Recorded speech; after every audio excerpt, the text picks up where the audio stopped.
Hey guys, it is Truby here, back with another gameplay for you, and this is some Modern Warfare 2. I got this game a couple days ago, jumped on with some friends I wanted to play, so I was like, alright, give it a try. And this game happened, I'd say 5 or 6 games in, and this was a ton of fun.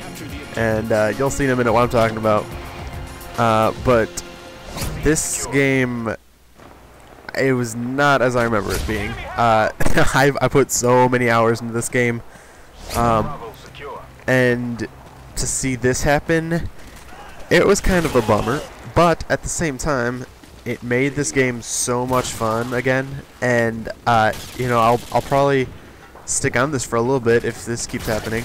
And yeah, that's what I'm talking about. The hacking. The modding, the cheating, the whatever you want to call it. But yeah, as I said, it made this game so much fun. I was laughing this whole time. The people I was playing with were too. And yeah, it's a lot of fun.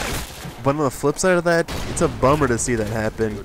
It's not cool to see that this game has just completely lost its following and support by the company, and that they're not worried about changing anything and fixing it so that it actually plays that they want it to be. And that, I feel like, is a reoccurring theme in game companies nowadays. As you know, Call of Duty spits out a new game every year, and I think that, that's good for them, of course, because they're always going to make a ton of money on it. Every year that they release a new one, they're breaking records on how many they sell and how much money they're getting off of it. And that's great for the community too that like the COD games, because they're getting something new every year, something fresh.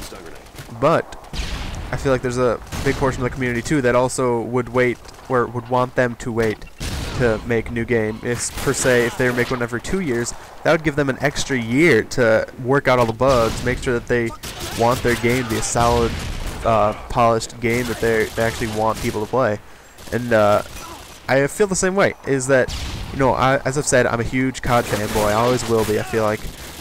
And I'll always be getting the new game when it comes out, no matter what company makes it, what kind of game it is per se, like the Black Ops, older games, or the new Modern Warfare series. Like, it doesn't matter what kind of game it is, I will be getting it just because I'm such a love for the Call of Duty.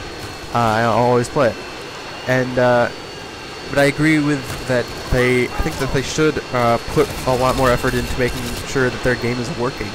And Battlefield 3, for example, they had a beta, and that really helped them work out a lot of kinks and issues that they had with the game. And even though there are a couple things wrong with it, I feel like there were a ton of things that were bad about the beta that I noticed. But when the game went full, they weren't in there, and that was good to see. I was glad that they had that beta, and even though it was only like one level, it was still a good enough beta for them that they were able to work out a ton of problems with it. And I know Call of Duty, they don't want a beta because they don't want to ruin the suspense and excitement that people are going to get for their game.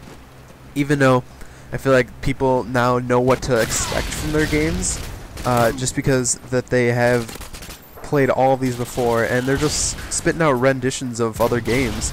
They're going off on Modern Warfare series. I'm sure that Modern Warfare 3 isn't the end of that series. It's making too much money for them, too much of a following, that they will milk that thing out until the end.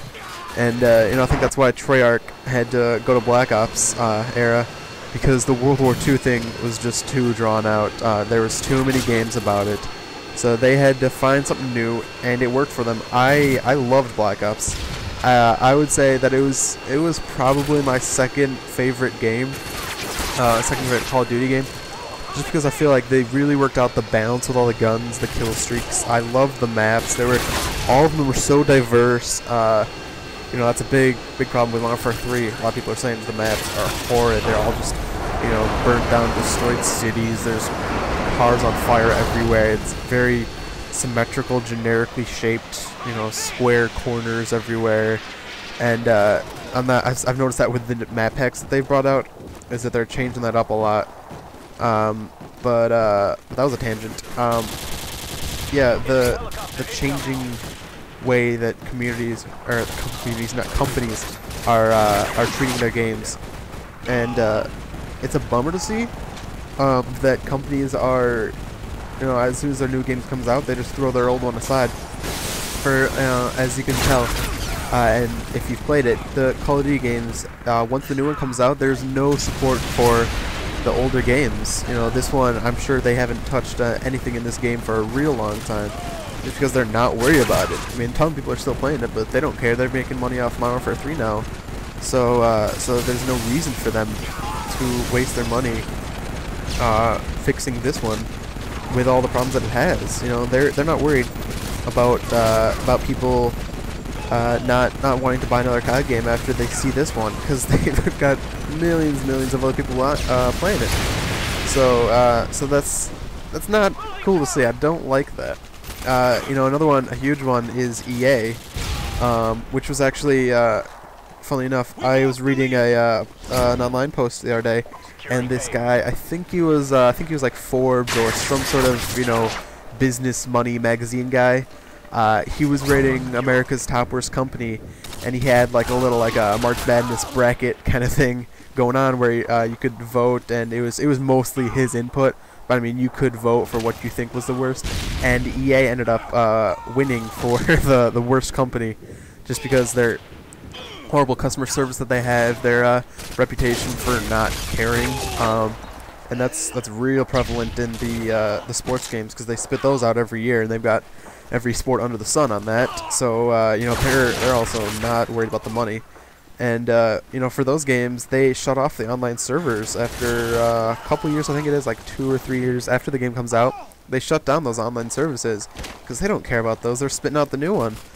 And you know, I don't understand why they need to throw out a new sports game every year.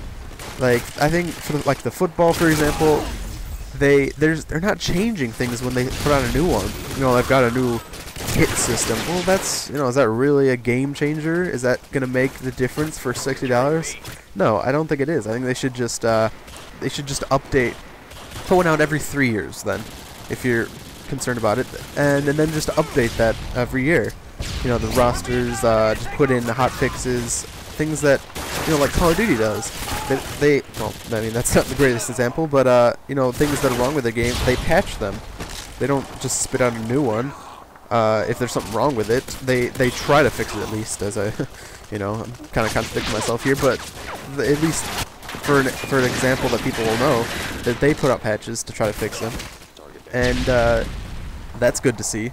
But of course they're not doing enough, and it's just, it's as I said, it's a bummer to see, but there's no way around it. I mean, you're not going to fix anything unless you're getting up in the ranks in the gaming community, get some publicity, and I guess run the company is really the only way you're going to change anything. And I think another thing is that these companies are just too focused on money. Activision is huge. They've got the Call of Duty, they've got World of Warcraft. They had Guitar Hero, but they shut that down. But you know, they've had huge franchises, the biggest in the world, and so they're not worried about money. They have too much of it. Spread the wealth, guys. Come on. But yeah, so that's, yeah, it's just you know, it's just, as I've said, it's not nice to see that these companies are just throwing away their customer support just for the money. And so as this game's wrapping up, hope you guys enjoyed seeing this crazy game of Call of Duty. I'm sure you've had your fair share of these too. But I'll finish you off with this great shot of slow motion nuke people flying everywhere and some yoga. But hope you guys liked that. Don't forget to rate, comment, and subscribe. And I hope you guys liked it. And come back for more. See ya!